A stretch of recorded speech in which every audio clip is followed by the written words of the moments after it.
여자는 약하고 어머니는 강하다. 이 말 들어보셨나요? 네, 들어보셨죠. 똑같은 여성인데 여자는 약하지만 어머니가 되면 강하다. 이건 현실적인 것 같습니다. 혹자는 이렇게 이야기를 해요. 여자가 아이를 낳을 때 조물주가 어머니의 영을 함께 넣어서 부모가 되게 한다. 네, 그런 얘기. 얼마나 사실에 근거한 얘기인지 모르지만 설득력은 있는 것 같아요. 나는 아이를 낳았지만 하나님이 내 속에 엄마의 영을 넣었다. 참 남자도 감당할 수 없는 어마어마한 파워풀한 힘이 거기서 나오는 거죠. 전 이 이야기 틀을 통해서 우리의 신앙인들, 똑같은 성도지만 그리스도의 영이 없는 성도와 그리스도의 영이 있는 성도는 그 패러다임하고 유사하다. 네. 똑같은 교인이지만 그리스도의 영이 있는 교인과 그리스도의 영이 없는 교인은 굉장한 차이를 갖는다는 겁니다. 조금 비약하면 하늘과 땅 차이다. 오늘 말씀은 실제 제자들이 예수님 없이 앞으로 살아야 할 막막한 현실에서 주님이 지난주부터 아주 격려의 실체, 나를 보면 아버지를 볼 수 있다. 하나님 아버지를 드러내면서 제자들의 빈 가슴을 아버지로 채우는 그런 이야기들이 지난 시간에 나눴습니다.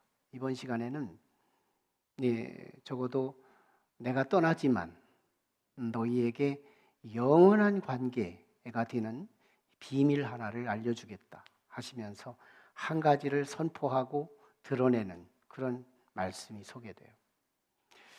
지난 시간에 예수님 안에 다 있다 하면서 우리는 말씀을 예수님 안에 하나님 아버지가 있고 예수님을 믿는다는 건 하나님 아버지를 믿는다는 것이고 예수 믿는 것은 능력이 임해서 그리스도께서 하신 일을 믿는 자가 할 수 있고 심지어는 그보다 더 큰 일도 할 수 있다는 비전을 제시합니다.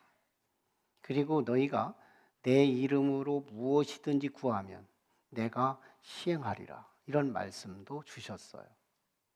자, 그런데 이 말씀 전체가 굉장히 다운 감정, 굉장히 제자들의 마음이 다운된 상황에서 주신 말씀이에요.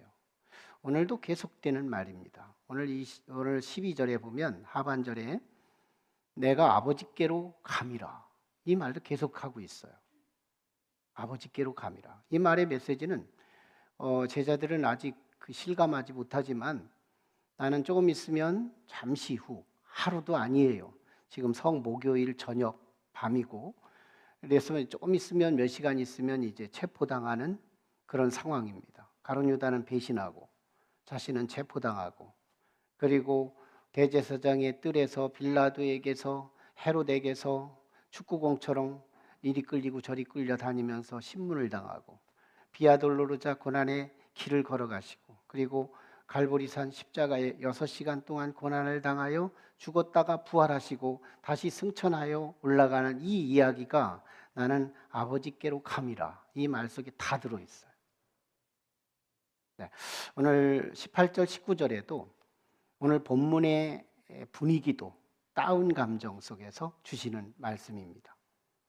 내가 고아와 같이 너희를 버려두지 아니하고 너희에게로 오리니 세상 사람들은 나를 앞으로 보지 못할 거지만 너희는 나를 보리라. 이런 소망의 메시지를 주님이 이 가라앉은 감정의 제자들을 격려하고 독려하는 그런 메시지가 먼저 전해집니다. 그러는 가운데 오늘 이 16절에 참 위대한 말씀을 주십니다. 16절에 내가 아버지께 구하여 또 다른 보혜사를 너희에게 주사 영원토록 영원토록 너희와 함께 하리라. 이 말씀을 주시는 거예요. 여기서요, 보혜사가 중요한 거예요. 보혜사. 오늘의 핵심, 설교의 핵심어는 보혜사입니다. 자, 이 보혜사를 말씀하는데, 이 보혜사가 누구냐? 보혜사.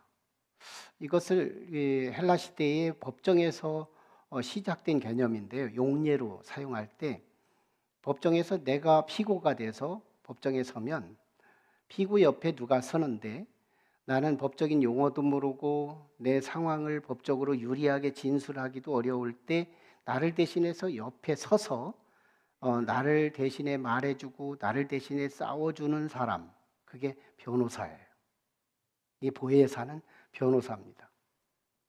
나의 약함을 도와주는 사람. 이걸 헬라어로는 곁에 선자, 곁에 서서 나를 위해서 일하는 분. 이게 보혜사예요. 그래서 1차적으로 보혜사는 예수 그리스도입니다. 제자들에게 있어서 예수님은 보혜사였던 거예요. 그도 그럴 것이 제자들이 유대인들의 공격을 받을 때마다 유대교로부터 공격을 받을 때마다 사내들인으로부터 공격을 받을 때마다 정치권으로부터 공격을 받을 때마다 그들은 두렵지 않았어요. 불안하지도 않았어요. 왜? 옆에 변호사가 있거든요. 보혜사가 있거든요. 보혜사가 다 말해줘요. 보혜사가 다 싸워줘요. 보혜사 한 분 때문에 여기에는 절대 샬롬이 있는 거예요. 평안이 있어요. 네.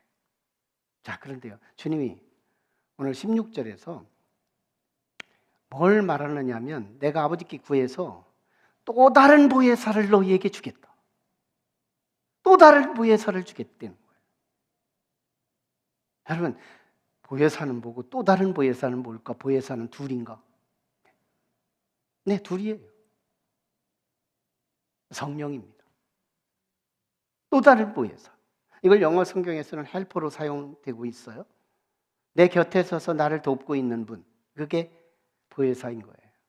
내가 힘들고 지칠 때 위로자가 되시고, 내가 말문이 막힐 때 대변자가 되시고, 내가 싸움이 약할 때 나를 대신해 싸워주시는 나의 보혜사, 또 다른 보혜사, 성령이에요. 여러분, 이 성령이 임하면 우리에게 놀라운 변화가 일어나요. 어쩌면 하늘과 땅의 차이일걸? 엄청난 차이가 일어납니다. 성령이 임하면. 사도행전 2장에 제자들에게 성령이 임해서 위대한 역사들이 나타났던 것처럼 이 성령이 우리에게 임하면 오늘 본문에서만 아주 세 가지로 아주 놀라운 변화가 시작됩니다. 첫째, 내가 떠나면 나 없이 나를 영원히 만난다. 이 말입니다. 나 없이 나를 만날 거다. 이거 철학적인 용어 같고 시사적이지 않을 것 같은데 실제입니다. 내가 떠난다고 불안해하지 말라. 내가 없다고 두려워하지 말라. 걱정하지 말라. 내가 없어도 나를 만날 수 있는 방법이 있으니 또 다른 보혜사가 있다. 또 다른 보혜사. 그분을 통해서 너희는 나를 만날 거다. 여러분, 이 보혜사 성령의 놀라우신 협조와 도우심, 감동과 감화를 통해 우리에게 협력하시는 그 은혜를 입으면 예수님 없이 예수님과 함께 이게 가능해요. 주님을 만난대요. 20절에 보세요. 그때에는 성령이 임할 때 되면 나는 아버지 안에 있고, 20절인 거예요. 나는 아버지에게 있고 너희는 내 안에 있고 나는 너희 안에 있어. 이것을 너희가 알리라. 제자가 알리라는 거예요. 안다는 거예요. 놀라운 신비적 연합, 신비한 연합. 이 놀라운 연합이에요. 참 누구죠? 러시아의 인형인가요? 러시아 인형 속에 또 인형이 있고 인형이 있고 인형이 있고 또 들어있는 것 같이 마치 역동적이면서 서로 간에 참 물리고 물려서 관계가 서로 앞에 대화하는 관계가 아니라 그 사람 안에 내가 있고 내가 그 안에 있고. 이거 대단한 관계잖아요. 실제는 있느냐 이거죠. 지금도 역사하고 있느냐는 거죠. 있습니다. 우리들 잘 보세요. 제대로 된 사랑의 관계를 잘 보면 그 사람은 내 안에 있어요. 실제 있잖아요. 진짜 사랑하는 분 있나요? 그분이 여러분의 가슴이 있을 거예요. 여러분의 가슴 속에 그 사람이 있어요. 나는요, 또 그 사람에게 있습니다. 역동적으로 묶여 있어요. 신비한 연합이 있습니다. 근데 이 속의 존재가 서로 간에 나는 네 안에, 너는 내 안에 거할 때 여기서 뭐가 생기는지 알아요? 주파수가 생깁니다. 만나고 싶어요. 소통하고 싶어요. 그래서 톡하는 거예요.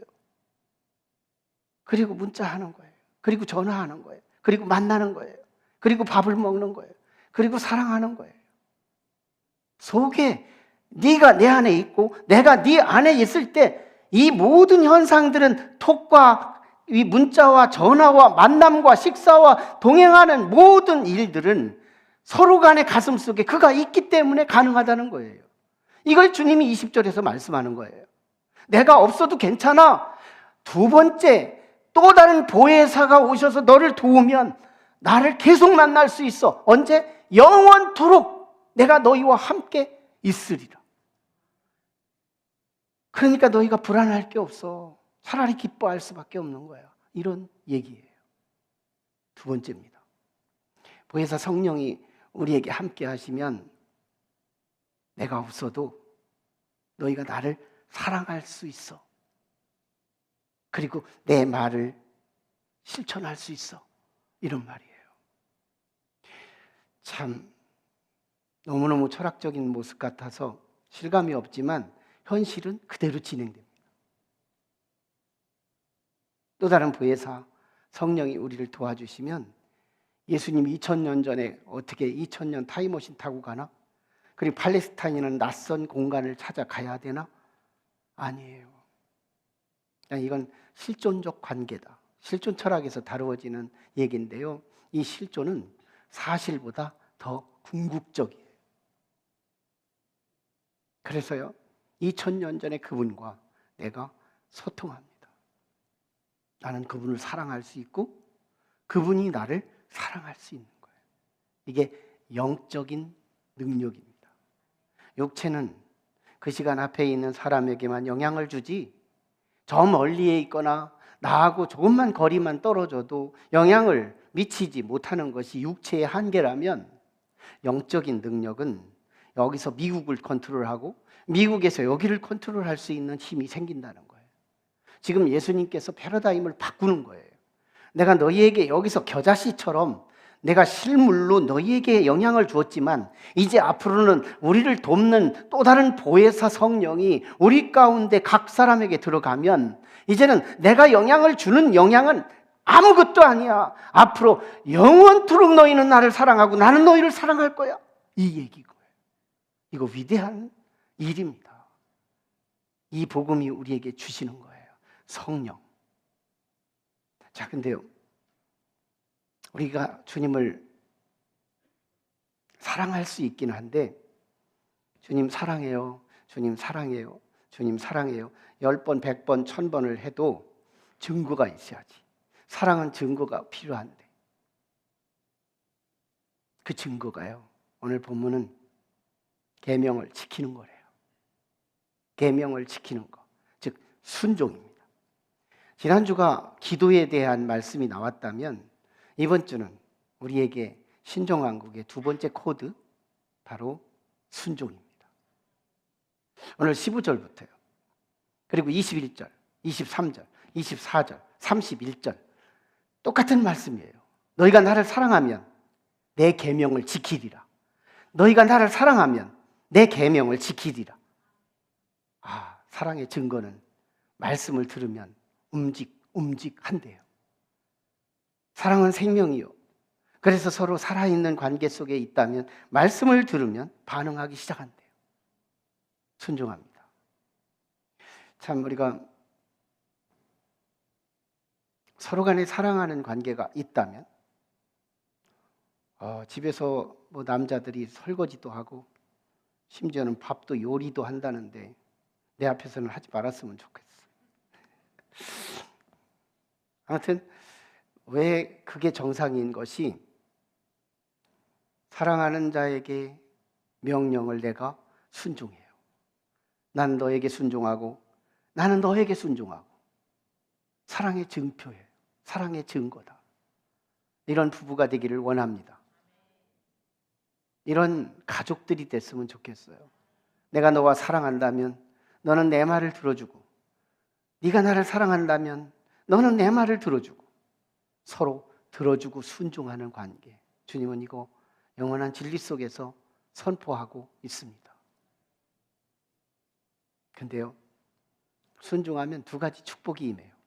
우리는 정확한 정보를 갖고 이제 하나님 말씀을 더 깊게 들여다봐야 되는데요, 순종에는 축복이 따릅니다. 첫째는요, 21절 상반절을 통해서 내가 주님의 계명을 순종할 때 하나님 아버지가 나를 사랑하시고 예수님이 나를 사랑하신대요. 정확하게 한번 읽어봐요. 우리 프락시 리더가 한번 읽어보실까요? 예, 21절. 자, 21절. 마이크가 꺼져서 그렇지. 나의 계명을 지키는 자라야 나를 사랑하는 자니 나를 사랑하는 자는 내 아버지께 사랑을 받을 것이요 네. 나도 그를 사랑하여 그에게 나를 나타내리라. 아멘, 아멘. 예, 아버지의 사랑, 아들의 사랑, 성부의 사랑, 성자의 사랑. 우리 하나님 사랑 받고 싶잖아요. 근데 아무것도 안 하면서 하나님 왜 나를 사랑하지 않나? 말라기 성도들처럼 우리를 뭐 사랑했어요? 오리발레는. 이게 우리의 현실일 수 있어요. 근데 하나님 사랑받을 수 있는 정확한 코드, 단초를 우리에게 말씀하는 거예요. 내가 주님의 말씀에, 계명에 순종하면 아버지가 나를 사랑하고 아들이 나를 사랑해. 하늘에 있는 실세, 그분들이 우리를 전체를 사랑해 주시는데 우리의 삶은 하나님의 사랑을 입고 사는 자가 되는 거예요. 금년에는 공포탄 사랑이 아니라 실탄 사랑으로 정말 하나님 말씀에 움직하는 복 있는 저와 여러분이 됐으면 좋겠습니다. 두 번째는요, 내가 주님의 계명을 지키면 예수님을 나타낸대요. 내 삶을 통해 그리스도를 나타낸다. 실제 이 말씀을 저의 삶 속에서도 충분히 드러낼 수 있는 거지만 성경에 있는 얘기부터 먼저 하겠습니다.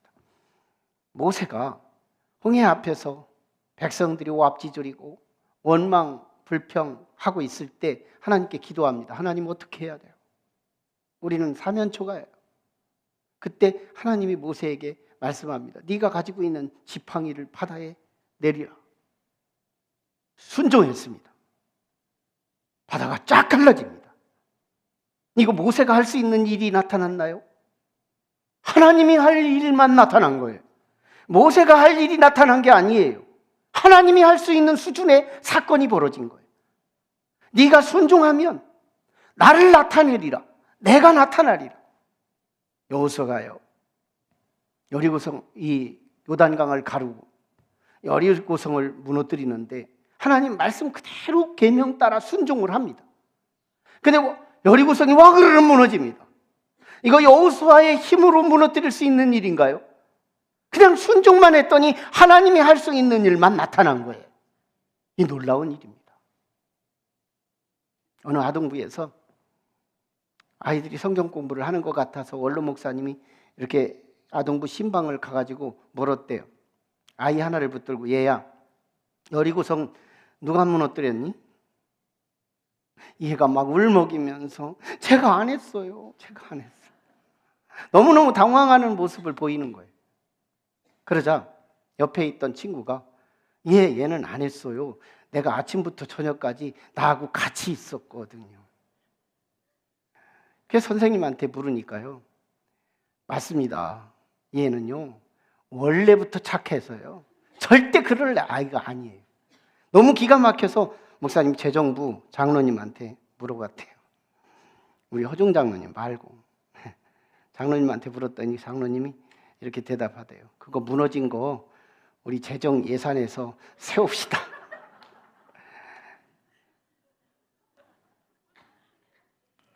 우리 성경을 정확하게 알고 제자들이 하나님 말씀 주님이 주신 계명을 그대로 순종했더니 사도행전이 나왔어요. 사도행전을 읽어보면 예수님 없이 예수님의 일이 다 담겨 있어요. 이게 계명에 순종한 자의 열매요, 결과였습니다. 세 번째, 성령이 임하면 주님의 평안이 그들에게 임한대요. 오늘 27절 말씀을 잘 보면 내가 너희에게 평안을 끼치노니 나의 평안을 너희에게 주노라. 나의 평안을. 지금 이제 얼마나 시의적절한 안타치는 메시지예요. 지금 계속 지난주부터 이번 주까지 제자들의 가슴이 콩닥거려요. 불안해요. 주님 없으면 어떡해요? 첫 번째 보혜사가 사라질 건데 어떡해요? 불안해요. 그때 얼마나 그들에게 평안을 주는데 내 평안을 너희에게 주노니. 주님의 그 평안이 한번 따져봐요. 주님은요, 제자들과 배를 타고 가는데 집채만한 파도가 있고 제자들은 막 난리가 났어요. 이거 어떻게 해야 되나? 배에 무거운 거 다 집어 던지고 그러고 있을 때 주님은 어디서 뭐예요? 배에서 주무십니다. 이걸 숙면이라고 해요. 너무 깊이 자서 죽은 것처럼 자는 거예요. 나중에 어떻게 깨느냐? 제자들이 가서 막 흔들어대면서 깨는 거예요. 주님, 우리 죽게 생겼어요. 깨보니까 풍랑이 일어나요. 주님의 평안은 이 정도로 평안합니다. 잠시 후에 가룟 유다가 배신합니다. 그 평화 깨지지 않아요. 여러 대제사장과 그리고 이 빌라도와 헤롯 대왕과 여기 축구공처럼 끌려다니면서 신문을 당해도 주님의 평안은 깨지지 않아요. 비아돌로자 고난의 십자가의 그 길을 걸어가는데도 주님의 평화 깨지지 않아요. 여러분, 십자가에 6시간 동안 고통을 당하는 예수 그리스도의 그 자리에서도 주님의 평안은 깨지지 않아요. 주여, 저들이 알지 못하는 가운데 저짓을 하고 있으니 저들을 용서해달라고. 절대 상황이 바뀌어도 깨지지 않는 평안, 그 평안을 제자들에게 주겠대요. 전 금년 한 해 미지의 땅, 금년 2025년 한 해를 살아가는 과정 속에 이 평안이 우리 성도들의 믿음과 함께 내면 속에 선물로 기여되기를 주의 이름으로 축원합니다. 여러분, 이때요, 주님이 마지막 실탄 같은 말씀 하나를 줍니다. 보혜사 곧 내가 아버지께 구한 예수 이름으로 주실 그 성령, 그가 너희에게 모든 것을 가르치고 내가 너희에게 말한 모든 것이 생각나게 하리라. 저는 이 말씀이 내 몸속에 배어 있어요. 제가 신학을 하기 전에 신학을 하기 위해서 시험을 치는데 우리 시골교회에서 청년이 한 4-5명 함께 시험을 보러 갑니다. 그때 저는 저만의 준비를 했습니다. 그리고 한 목사님이 저를 참 사랑하시면서 저에게 말씀을 읽어주시는데 오늘 이 26절을 읽어주시는 거예요. 그때 참 제가 말씀이 이렇게 꿀송이처럼 다를까? 계속 되새김질하면서 이 말씀을 먹고 가서 시험을 봤어요. 그들이 다 신학을 하고 싶은 희망이 있었지만 그날 사실은 제가 체험을 했던 날입니다. 저한테 하나님의 특별한 은혜를 주셨고 목회의 길을 가게 되는 단초 역할을 하게 된 구절이 이 말씀이에요. 여러분, 오늘 이 보혜사 성령이 내게 함께하면 우리의 신앙은요 오토매틱이 됩니다. 주일 성수 하려고 안 해도 주일 성수 돼요.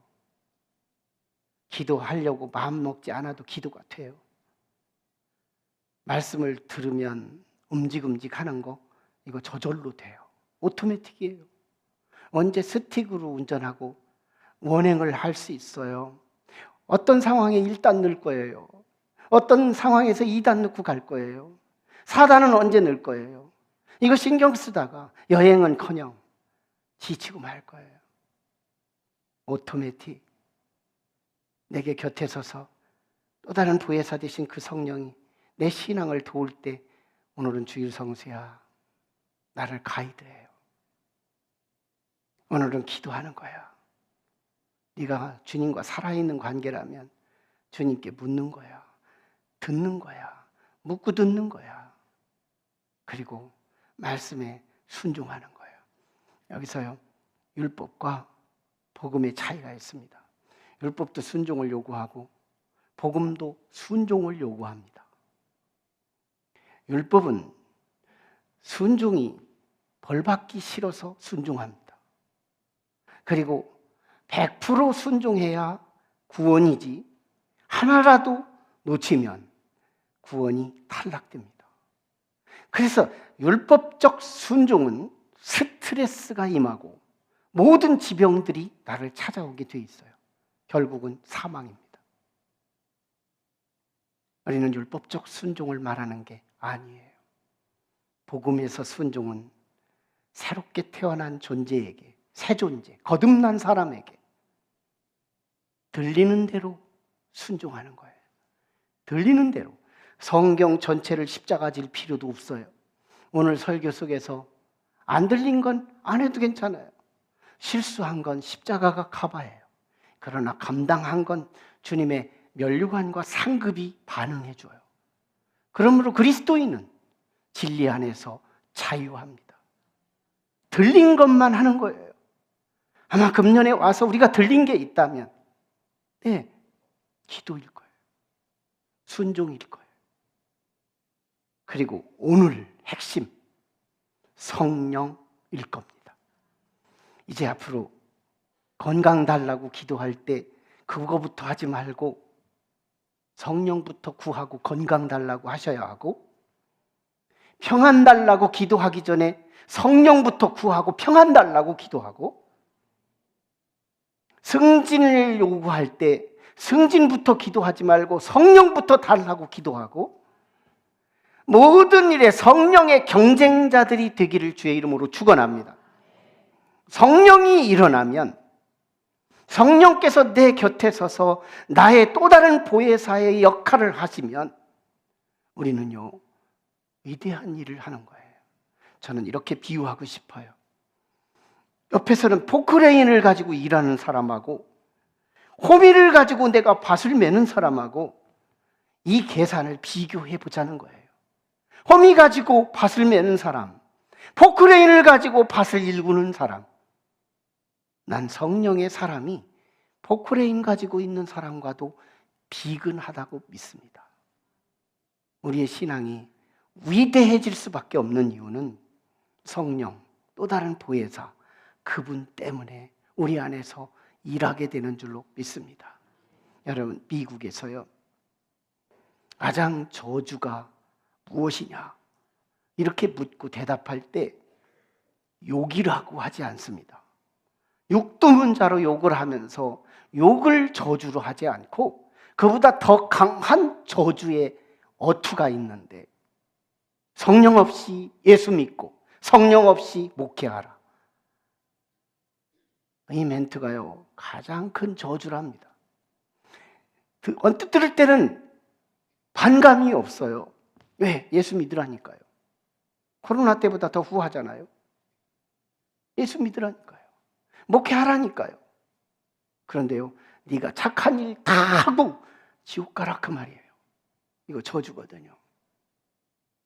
금년 안에는 우리는 성령에 대해서 의식을 가지고 오늘 10년 벽두 3주째 우리에게 주신 이 성령을 우리에게 강하게 사모하고 청하고 구해서 다른 거 조금 부족해도 성령으로 신앙하고 성령으로 사역하고 성령으로 일하고 성령으로 직장 가고 성령으로 가정 가고 성령으로 관계 맺고 성령으로 살아가는, 영으로 예배하고 영으로 기도하고 영으로 사역하는 그런 강력한 교회요, 성도 여러분이 되기를 주의 이름으로 축원합니다.